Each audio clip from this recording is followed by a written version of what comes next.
In einer Sommernacht des Jahres 2013 ereignete sich in der Familie Warwick, die sehr harmonisch und liebevoll zusammenlebte, etwas Schreckliches. In ihrem eigenen Haus wurde eine Frau tot aufgefunden, deren Körper zahlreiche Wunden aufwies und die Handschellen trug.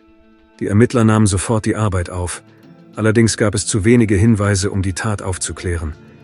Doch schon bald ging ein Anruf bei der Polizei ein, der den Verlauf der Ermittlungen völlig veränderte.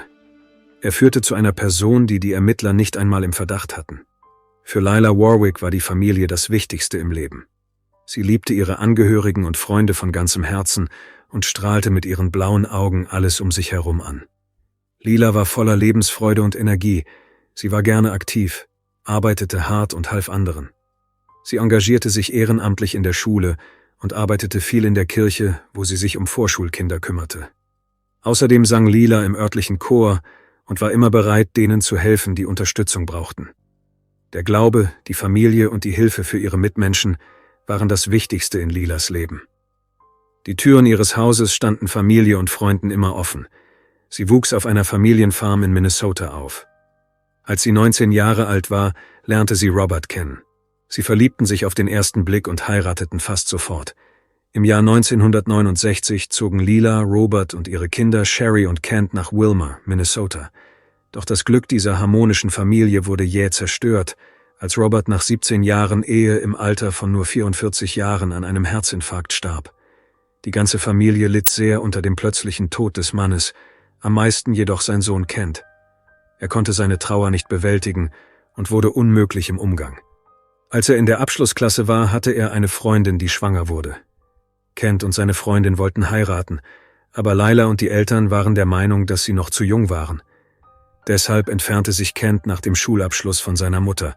Er zog weg und brach den Kontakt zu seiner Familie ab.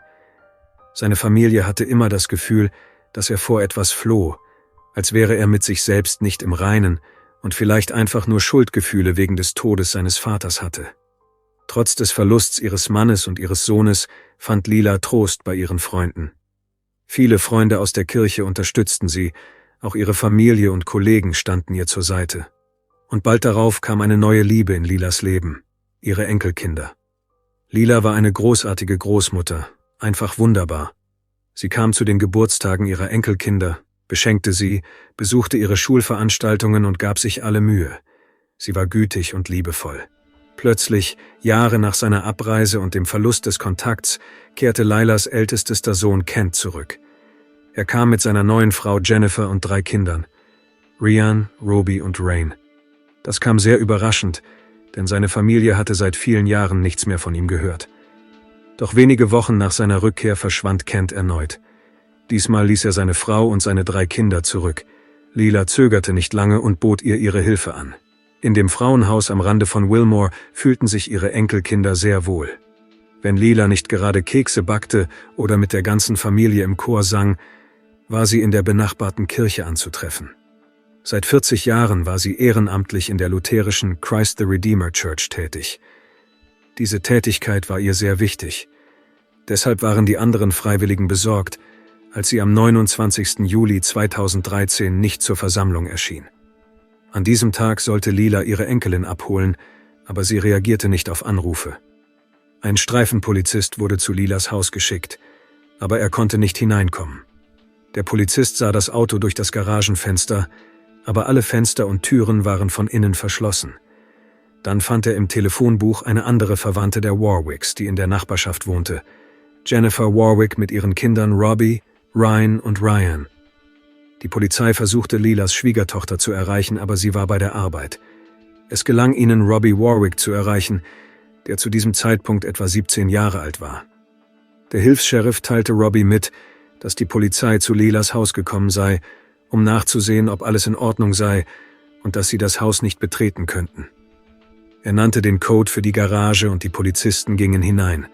Am 29. Juli 2013 änderte sich alles. An diesem Tag kam ein Streifenpolizist zu Lilas Haus, um nach dem Rechten zu sehen. Ihm fielen sofort Blutflecken auf dem Boden der Garage auf. Die Polizisten gingen durch die Garage und stiegen in den Keller hinab, wo sie Lila tot auffanden. Sie lag auf dem Rücken, vollständig bekleidet, aber barfuß. An ihrem linken Handgelenk waren Handschellen befestigt. Es war unklar, wie sie in den Keller gekommen war und wozu die Handschellen dienten. Lila hatte mehrere Stichwunden in der Brust und Verletzungen im Halsbereich. Die Todesursache war klar, aber die Ermittler konnten kein Motiv für den Mord finden. Sie kannten diese Frau nicht, waren sich aber sicher, dass sie nicht viele Feinde hatte, die ihr etwas antun wollten. Da stellte sich die Frage, was war das wahre Motiv? Lilas Leiche wurde zur Untersuchung gebracht, in der Hoffnung, dass die Autopsie Antworten liefern würde. Die Handschellen könnten ein Hinweis darauf sein, dass die Frau gefangen gehalten wurde. Möglicherweise versuchte man, sie zu etwas zu zwingen oder sie an der Flucht zu hindern.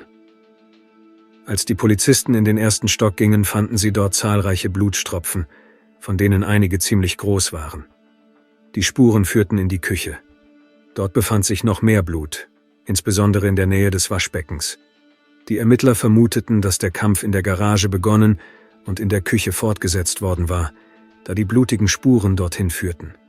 Dann fiel den Ermittlern noch etwas anderes auf. In diesem Teil des Hauses befanden sich zahlreiche Papiertücher, mit denen man versucht hatte, das Blut aufzuwischen. Die blutige Spur endete nicht in der Küche, sondern führte in das Zimmer mit dem Computer.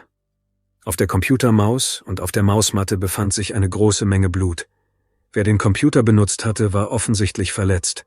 Auf dem Computer war die Website einer US-Bank geöffnet und auf dem Boden lag ein mit Blut befleckter Scheck von Lila Warwick. Die Ermittler waren sich sicher, dass jemand Lila gezwungen hatte, die Website der Bank aufzurufen und ihr Konto zu öffnen, um zu sehen, wie viel Geld sie hatte. Sie kamen zu dem Schluss, dass der Täter sie gezwungen hatte, ihm einen Scheck über einen bestimmten Betrag auszustellen. Abgesehen von dem Blut in der Küche und am Computer sah das Haus ansonsten wie immer aus. Eine der Hauptaufgaben der Polizei war es, den Zeitpunkt des Mordes zu ermitteln. Daher mussten sie zunächst herausfinden, wer Lila als letzter gesehen hatte. Die Ermittler untersuchten das Haus sorgfältig auf Einbruchsspuren, fanden jedoch keine zerbrochenen Fenster oder aufgebrochenen Türen. Daher nahmen sie an, dass entweder das Opfer den Täter selbst ins Haus gelassen hatte oder dieser einen Schlüssel hatte. Das heißt, der Mörder der Frau war ihr wahrscheinlich bekannt. Lila kümmerte sich um Menschen, egal ob sie reich oder arm waren. Sie war immer da, wenn jemand Hilfe brauchte. War es möglich, dass sie von jemandem getötet wurde, dem sie geholfen hatte? Die ersten Verdächtigen sind in der Regel Menschen, die das Opfer kannten, Verwandte, Freunde und Bekannte. Deshalb beschlossen die Ermittler, sie alle zu befragen. 2 Stunden später erreichten Sherry und ihre Tochter Molly die Polizeiwache. Während sie auf die Ankunft der übrigen Verwandten von Lila in Wilmore warteten, beschlossen die Polizisten, mit ihrem Enkel Robbie zu sprechen, der ihnen geholfen hatte, ins Haus zu gelangen, indem er ihnen den Code für die Garage gegeben hatte. Sie teilten ihm mit, dass seine Großmutter verstorben sei, woraufhin er in Tränen ausbrach. Robbie wurde gefragt, wann er seine Großmutter zuletzt gesehen habe, worauf er antwortete: »Gestern Abend im Park. Wir haben Basketball gespielt und sie hat nur zugeschaut. Das war um 8 Uhr, dann ist sie einfach nach Hause gegangen.« Er wurde auch gefragt, ob er am Tag ihres Todes mit ihr gesprochen habe, worauf er antwortete: »Nein, ich war von 7 bis 3 Uhr bei der Arbeit. Ich arbeite als Reinigungskraft in einer Schule.« Es war ein kurzes, aber schweres Gespräch. Robbie konnte der Polizei dennoch einen ungefähren Ablauf der Ereignisse vor Lilas Tod schildern. Danach wandten sich die Ermittler an die Tochter der Frau, Sherry, und die Enkelin Molly, in der Hoffnung, noch etwas zu erfahren. Sie fragten die Tochter, ob ihre Mutter allein gelebt habe und wie viele Geschwister Sherry habe. Sie antwortete, dass ihre Mutter allein gelebt habe und sie einen älteren Bruder namens Kent Warwick habe. Auf die Frage, ob sie wisse, wo er wohne, antwortete sie, dass sie seit 15 Jahren nichts mehr von ihm gehört hätten. Kent hatte keinen engen Kontakt zu seiner Mutter. Er hatte sie seit vielen Jahren nicht gesehen. Genauso lange hatte er auch seinen Sohn Robbie nicht gesehen. Einige Familienmitglieder wussten nicht einmal, wo er lebte. Die Ermittler fanden außerdem heraus, dass Kent, wenn er zu Hause war, nicht gut mit Lila auskam. Als Sherry gefragt wurde, ob jemand aus der Familie etwas mit dem Tod ihrer Mutter zu tun haben könnte, gab sie den Ermittlern eine überraschende Antwort. Sie sagte, dass ihr Neffe Robbie schuld sein könnte. Es ist schrecklich, sich vorzustellen, dass ein 18-Jähriger in den Mord an seiner Großmutter verwickelt sein könnte. Aber wie sich herausstellte, hatte er sich von Lila distanziert. Dabei waren sie einst sehr eng verbunden, wie eine liebevolle Großmutter und ihr Enkel. In den letzten 2 Jahren hatte sich Robbie jedoch von ihr zurückgezogen und fast aufgehört, mit ihr zu sprechen. Er hatte Probleme mit verbotenen Substanzen und kurz vor ihrem Tod hatte Lila ihn deswegen gestritten. Möglicherweise hatte sie jemandem von dem Problem erzählt, was zu einer Verschlechterung der Beziehung geführt hatte. Die Ermittler beschlossen, Robbies Arbeitsplatz, die Wilmore High School, aufzusuchen. Als sie dort ankamen, verloren sie jedoch schnell die Spur. Robbies Chef konnte bestätigen, dass der junge Mann am Tag des Mordes den ganzen Tag bei der Arbeit gewesen war. Die Ermittler waren überzeugt, dass Robbie den Mord nicht begangen hatte. Sie mussten ihn einfach von der Liste der Verdächtigen streichen. In der Zwischenzeit lagen die Ergebnisse der Autopsie von Lila vor. Die Untersuchung ergab, dass Lila an mehreren Stichwunden in der Brust gestorben war. Laut dem Gerichtsmediziner hatte das Messer eine sehr große Klinge. Es handelte sich um eine Waffe wie eine Machete oder ein Säbel. Mit einem gewöhnlichen Küchenmesser wären solche Wunden nicht zu verursachen. Robbies Alibi wurde bestätigt und Kent war unauffindbar. Daher weiteten die Ermittler ihre Suche aus und befragten alle Bewohner der Gegend. Sie wollten herausfinden, wie Lila normalerweise ihren Tag verbrachte und wo sie sich aufhielt. In solchen kleinen Städten kennen die Menschen normalerweise den Tagesablauf ihrer Nachbarn, wer wann zur Arbeit geht, wann er zurückkommt, wann er die Post holt und wann er sonntags in die Kirche geht. Einer der Nachbarn sagte, er wisse, wo Lila ihren Ersatzschlüssel aufbewahrte. An einem Nagel an der Regenrinne an der Seitenwand. Die Ermittler fanden den Nagel, aber der Schlüssel war nicht daran. Hat der Mörder diesen Schlüssel benutzt, um in das Haus der Frau einzudringen? Die Ermittler überprüften alle gefundenen Hinweise sorgfältig. Allerdings erwies sich nur einer davon als nützlich. Einer der Befragten gab an, Ende des Monats einen blauen Sedan in der Nähe des Hauses der Frau gesehen zu haben. Er hatte nicht gesehen, wer darin saß, aber es war ein Auto, das niemand in der Nachbarschaft kannte. Und Lilas Nachbarn waren sich sicher, dass dieser blaue Sedan sehr verdächtig aussah. Außerdem stand er dort nachts und am frühen Morgen. Die Ermittler verschickten eine Fahndungsmeldung für den mysteriösen blauen Wagen. Es tauchten immer mehr Fragen zum Mord an Lila auf. Sie blieben unbeantwortet und die Bewohner der einst ruhigen Kleinstadt waren schockiert und von Angst erfasst. Der Gedanke, dass ein nahestehender Mensch, den man liebt, so grausam ermordet werden kann, war schrecklich. Die Aufgabe des Ermittlers bestand weiterhin darin, ein Motiv zu finden. Lila war unverheiratet und lebte allein. Sie mussten herausfinden, was der Grund für den Mord war. Was war das Motiv? Gab es eine Verbindung? Die auf dem Computer geöffnete Website einer Bank und die Handschellen deuteten auf einen Raubüberfall als Motiv hin. Aber da keine Einbruchsspuren zu finden waren und die Brutalität des Mordes die Ermittler auf ganz andere Gedanken brachte. Es schien, als stünden persönliche Motive hinter diesem kaltblütigen Verbrechen. Der Mörder, so vermuteten sie, hatte das Opfer erwürgt und dann mehrfach mit einem Messer auf sie eingestochen. Dieser Widerspruch schien unlösbar, bis ein neuer Hinweis auftauchte, der alles veränderte. Als die Ermittler die andere Enkelin von Lila befragten, zeigte sie ihnen eine Nachricht von Robbie, in der er schrieb, dass er seinen Vater Kent des Mordes an seiner Großmutter verdächtige. Sie berichtete, dass Robbie seinen Vater Kent für den Mord an Lila verantwortlich mache und dass sie seine nächsten Opfer sein würden. Möglicherweise war das, was Robbie seiner Cousine geschrieben hatte, die Wahrheit. Aber warum war Kent nach so vielen Jahren zurückgekommen und hatte seine Mutter getötet? Die Ermittler hatten bald eine Theorie. Sie sprachen mit Lilas Versicherungsagenten und erfuhren, dass sie eine Lebensversicherung abgeschlossen hatte. Im Falle ihres Todes sollte das Geld unter ihren Kindern aufgeteilt werden. Als die Ermittler erfuhren, dass Lila wahrscheinlich viel Geld hatte und einen Sohn hatte, zu dem sie seit langem keinen Kontakt mehr hatte, wurde er ihr Hauptverdächtiger. Nun hatten die Ermittler einen neuen Verdächtigen, Lilas Sohn Kent. Sein Motiv war Geld. Sherry sagte, dass sich im Schlafzimmer im Erdgeschoss ein Safe befand. Die Ermittler durchsuchten das Haus erneut und stellten fest, dass der Safe nicht mehr da war.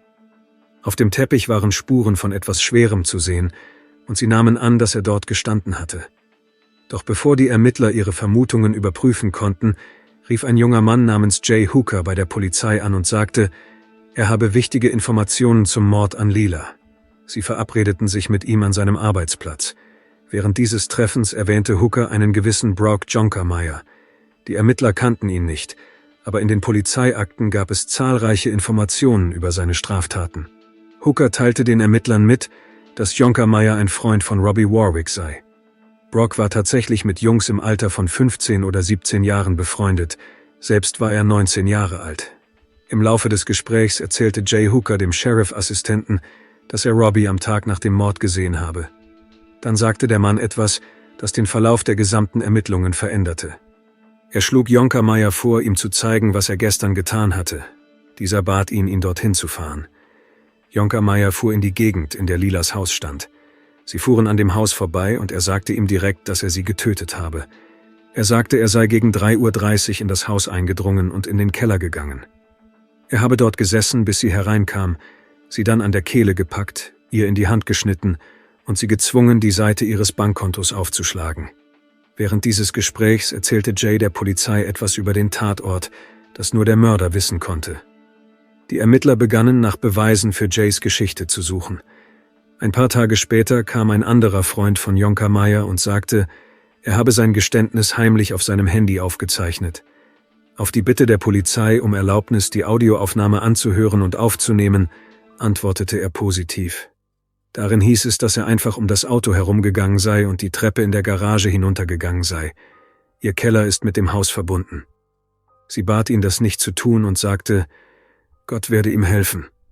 Darauf antwortete er, dass er ihr nicht helfe. Kaum hatten die Ermittler das Gespräch mit dem Mann beendet, erhielten sie einen Anruf von Lilas Bank, die ihnen mitteilte, dass jemand den Scheck der Frau eingelöst und das Geld auf ein Konto bei einer örtlichen Bank eingezahlt hatte. In dem Scheckheft, das in Lila Warwicks Haus gefunden wurde, fehlte ein Blatt. Die Ermittler überprüften die Bank und stellten fest, dass das Geld auf das Konto von Brock Jonker eingezahlt worden war. Sie forderten sofort eine Videoaufzeichnung dieser Transaktion an.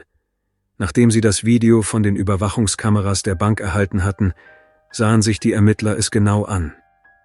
Nach dem Betrachten waren sich alle einig, dass Brock Jonker das Geld selbst eingezahlt hatte. Dies geschah am selben Tag, an dem Lila tot aufgefunden wurde. Danach luden die Ermittler Brock zum Verhör vor. Die Polizisten sagten Brock, dass sie wegen des Schecks, den er erhalten hatte, besorgt seien und dass sie wüssten, dass der Scheck auf seinen Namen ausgestellt war und dass sie eine Videoaufnahme von der Überwachungskamera hätten, auf der zu sehen war, wie er den Scheck eingelöst und das Geld auf sein Girokonto eingezahlt hatte. Sie sagten auch, dass sie eine Kopie dieses Schecks hätten. Er war auf $1.500 ausgestellt und von Lila unterschrieben. Sie vermuteten, dass er damit seine College-Kosten bezahlen wolle. Brock bestätigte, dass er ihn dafür bekommen habe. Auf die Frage, wie er in seinen Besitz gekommen sei, antwortete er, dass Lila ihn kontaktiert und ihm angeboten habe, zu ihr zu kommen und ihr im Haushalt zu helfen, da sie niemanden mehr habe. Das habe er auch getan, und sie habe ihm dafür manchmal Geld gegeben. Und diesen Scheck habe sie ihm ausgestellt. Er sagte auch, dass sie ihm manchmal Schecks im Voraus ausgestellt oder Bargeld gegeben habe. Auf die Frage, wie er zu ihrem Haus gekommen sei, antwortete er, dass er mit dem Auto gefahren sei. Es war ein blauer Alero aus dem Jahr 2001. War das dasselbe Auto, das Lilas Nachbarn am Tag des Mordes vor ihrem Haus gesehen hatten? Die Ermittler beschlossen, dass es an der Zeit war, Druck auf Brock auszuüben. Sie sagten ihm, dass sie den Mord an Lila Warwick untersuchten und dass sein Name als Name des Mörders genannt worden war. Er fragte den Ermittler, »Glauben Sie, dass ich das getan habe?« Der Ermittler bejahte dies.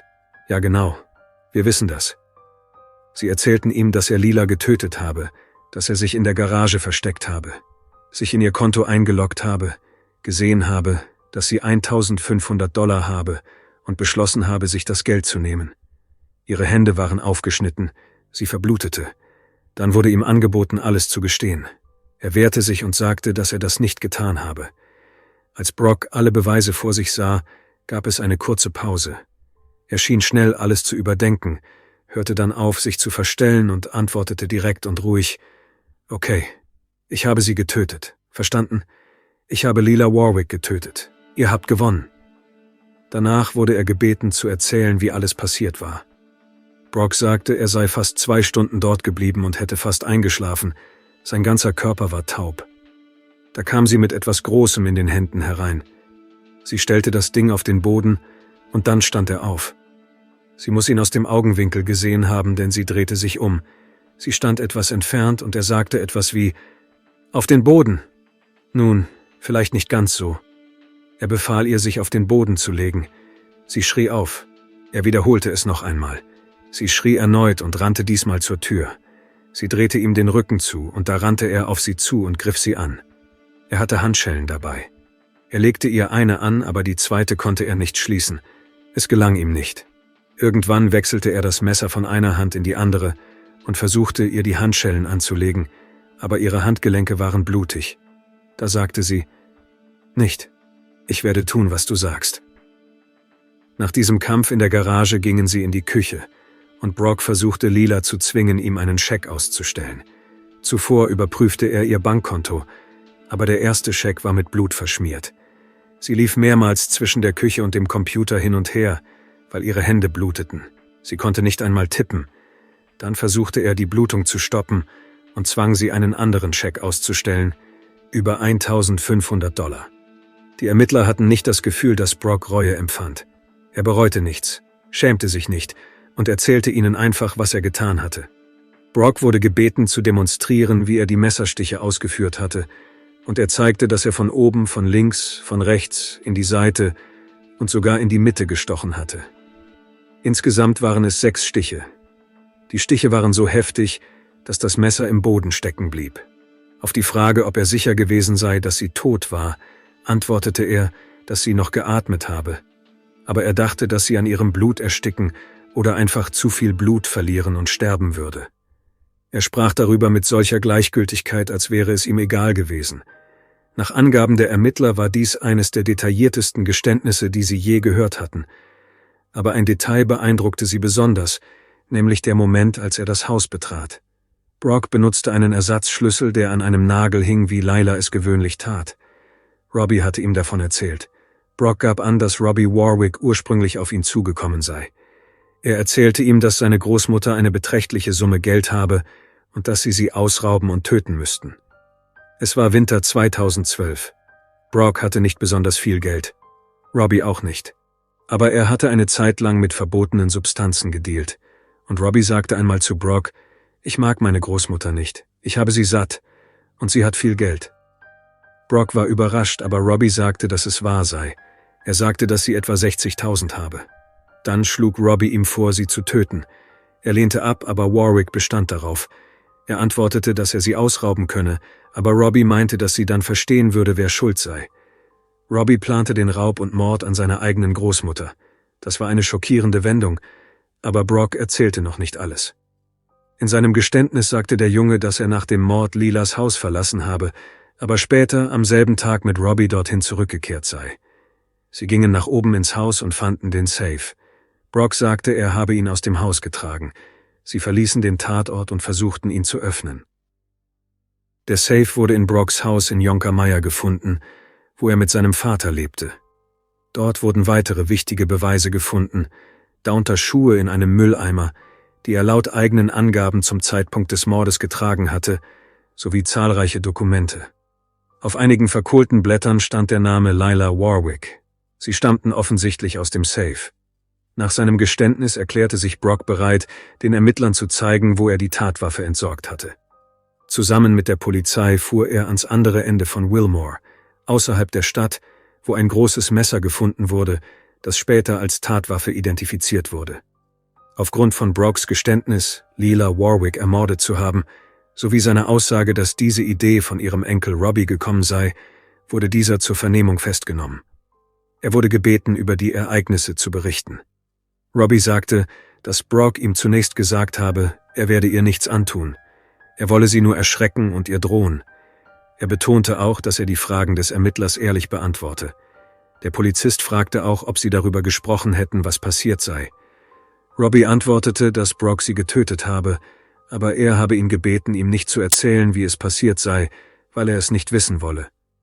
Robbie brauchte Geld von Lila und plante alles so, dass seine Freunde sie ausrauben und töten würden.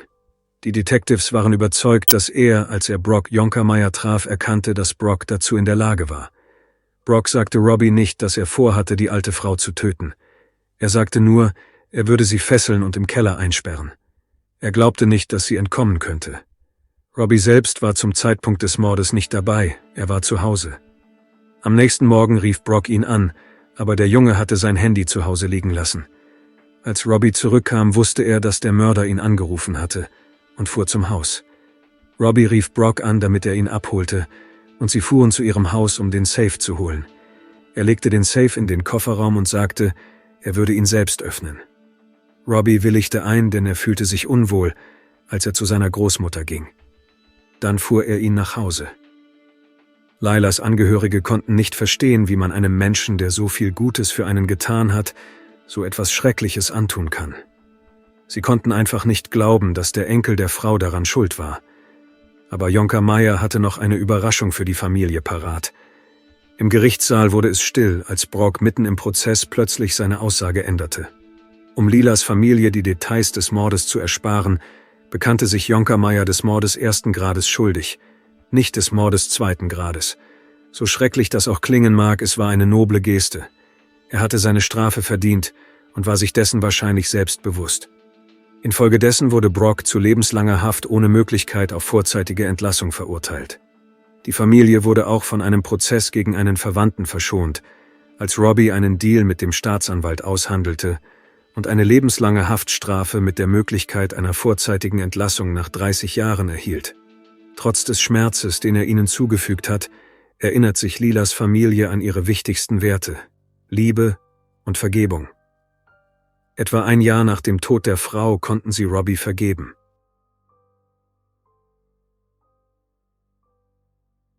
Danke fürs Zuschauen und passen Sie auf sich auf.